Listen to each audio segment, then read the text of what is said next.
ফারাক্কা ব্যারেজের উপর ভয়াবহ অগ্নিকাণ্ড, একটি কন্টেনারে আগুনের জেরে আতঙ্ক ছড়িয়ে পড়ে এলাকায়। সোমবার সন্ধ্যায় ঘটনাটি ঘটে ফারাক্কা ব্যারেজের 58 নম্বর গেটের পাশে 34 নম্বর জাতীয় সড়কের উপরে। জানা গিয়েছে, একটি কন্টেনারে হঠাৎই আগুন ধরে যায়।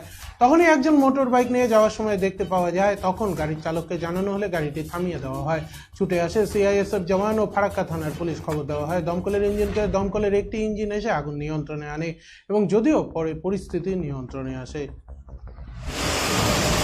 কি শুনতে পেলেন? মানে আমরা এসে দেখলাম আমাদের গাড়িতে একটা সৈয়াব সাহেব আসলো, বললো গাড়িটা আগুন লেগে গেছে, একটু তাড়াতাড়ি চলো। আমরা আসলাম, এসে গাড়িটার সামনে দাঁড়ালাম, দেখি গাড়িটা আগুন দাদা করে আগুন লেগেছে। কোথায় এটা? এটা ফারাক্কা ব্যারেজের ওখানে। একটা গাড়িতে আগুন লেগেছে? একটা গাড়িতে কন্ট্রোলারে আগুন লেগে গেছে। কি ছিল কিছু জানা গেছে? না, এসে সেটা জানতে পারিনি। কতক্ষণ ধরে দাঁড়িয়ে আছে? আমরা মোটামুটি এখন